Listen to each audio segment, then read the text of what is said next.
Hello everyone, I am Nikhil Kadam from XLRI Jamshedpur. Today we have with us Ms. Vidya Vishweshwar Babu, Managing Director at Deloitte Consulting Limited.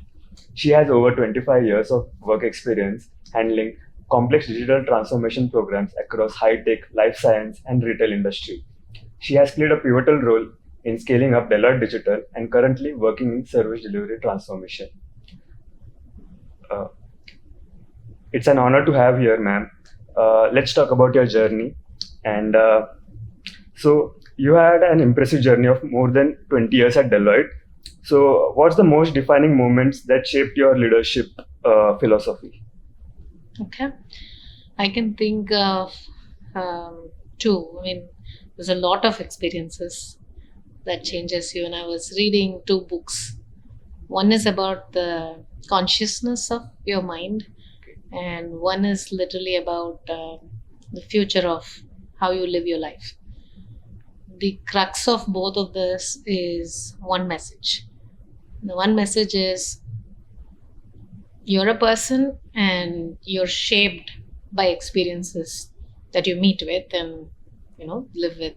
So I truly believe that over the course of the 2 decades, all the experiences that I have had, the mentors, the sponsors, has definitely shaped a lot in my life. And the top of my mind is one, pay it forward. Okay. A lot of times you're very grateful to the people that support you. And what shaped me and I kept this as a philosophy, and anybody I mentor, I ask them to do only one thing. Nothing to return back to me, but pay it forward. Okay. That's what my mentors did, and that's what I ask for. So Okay. this is one of the philosophies that I continue to go with. The second thing that I often start with every new team, because they don't know me and I don't know them, is to state that, see, titles are there for the roles you play. But at the end of the day, we are all humans. Correct. So we have to play to our strengths, and we really need to make a difference in whatever we do with full commitment. Okay. So I start from the ground there, and I kind of even joke saying, I'm nervous as you are. So those are the two things that I go with in terms of philosophy, to break the barriers that exist and open up team members, whatever you want to call them, but ultimately the humans behind those Was roles. there a turning point throughout your journey at Deloitte, and did that shape your leadership philosophy?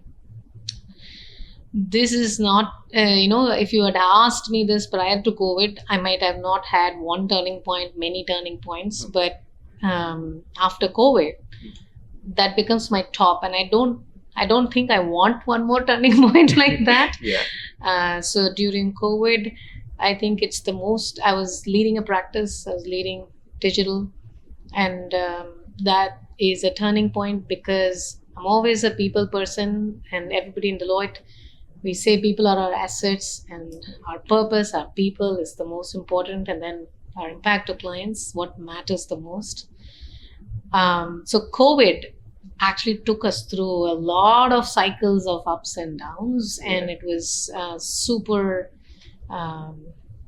emotionally draining. But also the fact that you have to at that point bring emotional intelligence and EQ out of it. And that is a very, very big turning point for me in terms of how empathy drives the organization. Yeah. That was a very pivotal point for me to take back, and I don't think I ever look back, and that's a very strong point in my list now. You also played a major role in scaling Deloitte Digital towards more than 6,000 professionals. So how was your experience in that? I would say very humbling. Okay. When I started in that practice, as a part of the practice, we were like 25 people.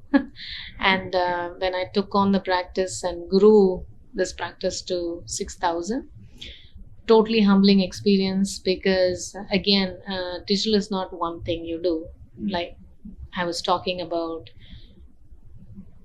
doing digital to being digital is a mindset shift. Yeah. So you have to start with the mindset shift, and everybody you bring to the team has to have that similar mindset.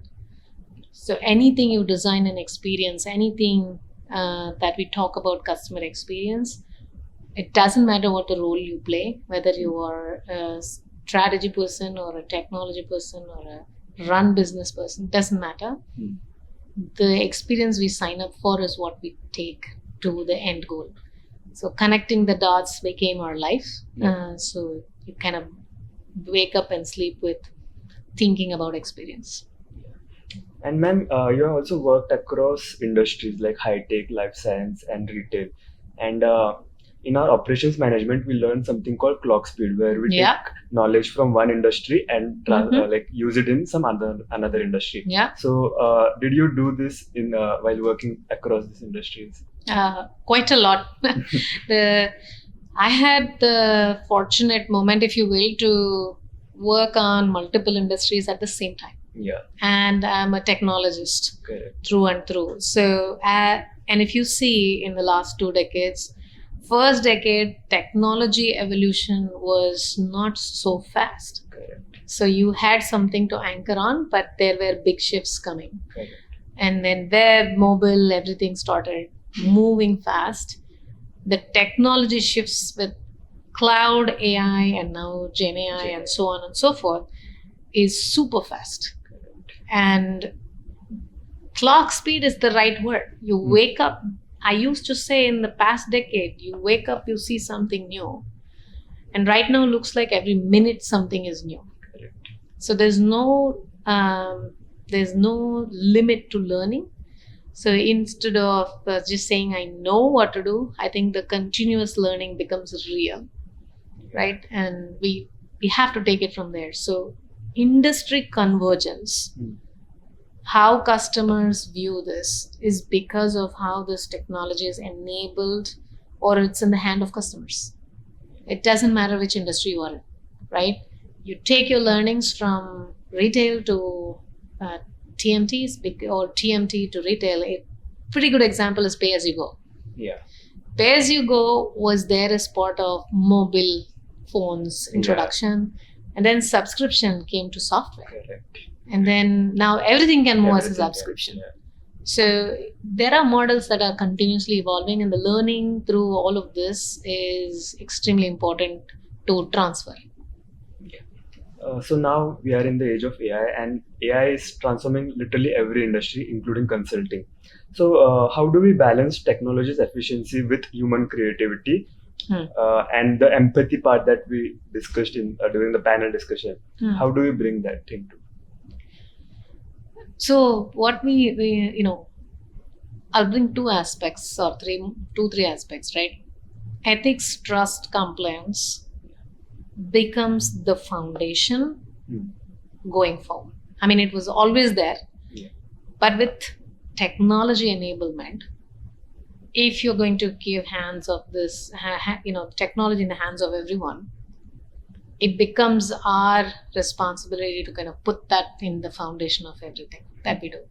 So today, even in our internal world, as we are transforming, I need to, as a delivery transformation leader or AI leader or anybody who is leading sustainability, anything that we lead, everybody needs to be confident that these are foundations and this is taken care of. And by the way, I'm not building systems only for clients, but I have tried it within Deloitte, and we are able to actually provide with credibility what we are about to provide to our clients, right? So I would go back to saying that most of these frameworks are built with empathy, and we have a sort of I often say that I most of the times feel like I live in a world of startups in Deloitte. So we keep spinning these ideas, seed ideas, and productize some of them in terms of solutions that is useful for clients in specific areas, and balance it out with how we provide services, because that's when you truly bring to the table continuous innovation to clients. In that way, we provide value to the clients. That is exactly the value. Yes. So moving to culture and diversity, so Deloitte is often recognized as a strong culture of collaboration and integrity and innovation. So from your experience, what do you think truly sets Deloitte's culture apart, and how has it evolved over the years? I at least I have been in Deloitte for 23 years, Yeah. right? Everything starts with our purpose.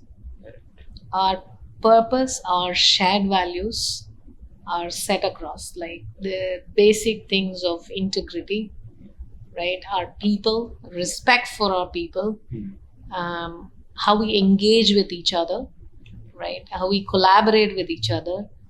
These are the ways we are even measured on a daily basis. Teaming and collaboration is part of our leadership metrics. Correct. On top of it, Yeah. right? And that's what makes us work together and succeed in the market. And that's the beginning of everything. So every time I've heard, or I now speak to everyone, is our purpose, our value, and impact that matters the most is what we focus on. Culture of belonging is part of our system, and respect and empathy and taking care of each other is embedded in the way we have been, I would say, not necessarily born and brought up with Deloitte test, but that's the value we live by. Yeah. You also spoken about gender parity, especially during pandemic. So from your perspective, what concrete steps can organization take to rebuild the momentum that was lost due to pandemic? I would tie this back to valuing each person. Okay. I often do the onboarding for all the newcomers into the firm, and everybody comes with a diverse set of background, diverse set of knowledge. And what we do, going back to the point I made around people are our asset, each one, I truly believe, had something unique, which is what was found by one of our own, and hence they are in Deloitte. So when we talk about culture and culture of belonging, and the value comes from each person, and together we make progress. Together is where we stand up to the world as leaders. I'm proud of how we do this. Yeah. You have also seen workplace evolve across decades. So you have worked with Gen Zs, millennials, and like across generations, Gen X also. So what's the difference you have seen? I think I truly believe everybody talks about this generational diversity as a topic, but fundamentally, to me as a person, it is important to have that generational diversity. And you need to acknowledge the fact that in the past, let's take our great grandfathers or grandparents, they come with the knowledge from their hardships, right? They're coming out of their hardships. They learned everything in a tough way, if you will. All right, the next generation, not so much, but yes, so much of hard work. Hard work has to continue. That's the foundation. There is no shortcut. Totally understand. And next, you have to make sure that you value the experience, respect that experience from that side. From this side, which is our millennials and Gen Zs and so on, they are born with information. When they are born with information, you have to acknowledge the fact that they know things that you think you need to teach. So instead, giving them the problem statements and having them work together with you might work better, right? Challenging them with open statements might help us produce outcomes. So in my mind, I see that as an evolution that we need to acknowledge and endure and embrace, because when you embrace it, together we actually make very good progress, maybe faster. So I'm excited for the new generation with what they have and what they can accomplish. And I'm really looking forward to look at the experience plus the challenge takers coming together can only shape the firm very well. At XLRI, there are many students who are aspiring for consulting roles. So, what advice would you like to give them, and what skills should they build up so that they can be ready for consulting? I answer this in a very, very easy way. Okay, grounded. One, the attitude towards everything that's coming in new. The optimism and excitement one needs to show to learn, and have the humility to continue to learn and stay that course of enabling yourself, the firm and the clients, right? So that's number one, attitude. That also can be looked at as mindset. Yeah. Right? The growth mindset is extremely important in this era. Yeah. And if these two are there, everything else will follow. So we'll just have a quick rapid fire round. Okay. One word that you can describe to show what the future of consulting is like. I would probably say 2 words: transform and innovate in a cycle. A quote or a mantra that you live by. Nothing is impossible. And a book that has influenced your thinking. Who Moved My Cheese? I have read it. It's really good. Make yourself uncomfortable, otherwise you cannot think of new things. Yeah. So one last question before we close our podcast. Outside of work, you're passionate about cooking and classical music. So how do this pursuit shape you as a leader? So I used to say there's so many changes that happens regardless of where you are in your career or era or evolution. So some of these passions are needed for you to step out of that zone you're in and really look at the world differently. Sometimes we say it's a stress buster too. Yeah. So when you zone in and you really like it, you don't think of the other topics. So everyone needs that space to clear your mind, For some it's yoga, meditation. Yeah. For me it was cooking at a point. Now I can eat anything anybody cooks. So your passion and things that you do also changes with age. Music is like, that's my zone. When I go in, I don't think about anything else. It makes you focus. And I think any instrument or music helps one focus. So that I can translate to work as well. So you know how to get into focus mode. Yeah. Thank you so much for this thought-provoking conversation. All the students at XLRI will be really looking forward to the learnings and the perspectives that you bring in. So thank you. Thank you, Nikhil. And I really want to say all the very best to everyone.